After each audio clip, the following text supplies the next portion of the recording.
जब कोई देश ओलंपिक जैसे गेम्स की अपने देश में मेजबानी करना चाहता है, तब उसे किन किन प्रोसेस से गुजरना पड़ता है, आइए जानते हैं आज के इस वीडियो में। इंडिया ने 2030 कॉमनवेल्थ गेम्स के लिए अपनी दावेदारी पेश कर दी है आशय पत्र जमा करके। हो सकता है 2030 का कॉमनवेल्थ गेम्स हमारे देश के अहमदाबाद में ही आयोजन किए जाए। ठीक ऐसे ही 2036 की ओलंपिक का मेजबानी भी हमारा देश भारत करना चाहता है अहमदाबाद में। Now come to the topic, अब आते हैं मेन वीडियो के मुद्दे पर।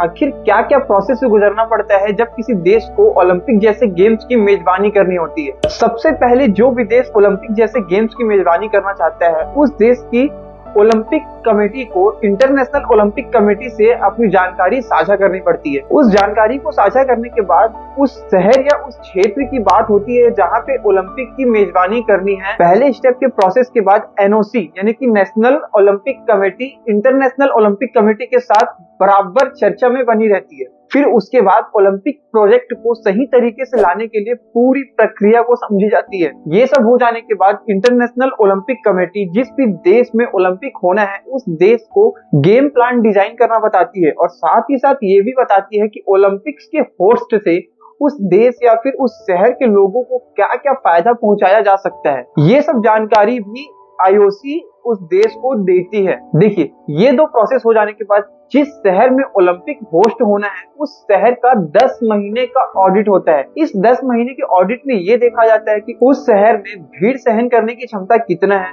उस शहर का ट्रांसपोर्टेशन देखा जाता है, प्लस सुरक्षा और खेल की सुविधाओं का पूरी तरीके से मूल्यांकन किया जाता है। ये तीनों प्रोसेस हो जाने के बाद जिस देश को ओलंपिक होस्ट करना होता है, वो देश सबूत और गारंटी देता है कि लोगों का राय क्या है, ओलंपिक होस्ट होने पर उस शहर के पर्यावरण पर क्या प्रभाव पड़ेगा।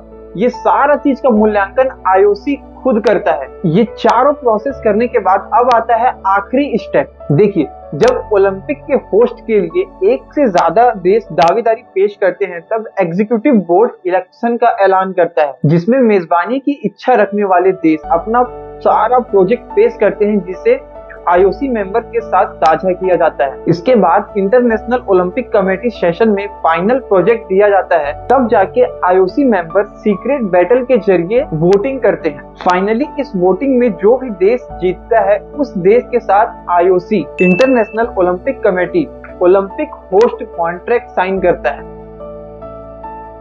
बॉस, अगर आपको ये वीडियो थोड़ा भी हेल्पफुल लगा है तो प्लीज इस वीडियो को लाइक करके चैनल को सब्सक्राइब कर देना, ताकि जब भी हम ऐसे ही नए वीडियोस और भी अपलोड करें तो इसका नोटिफिकेशन आपको चला जाए। इन सब वीडियो बनाने में बहुत बहुत बहुत रिसर्च करना पड़ता है, बहुत मेहनत लगती है। आपका एक छोटा सा हेल्प हमारा बहुत हिम्मत बढ़ाता है।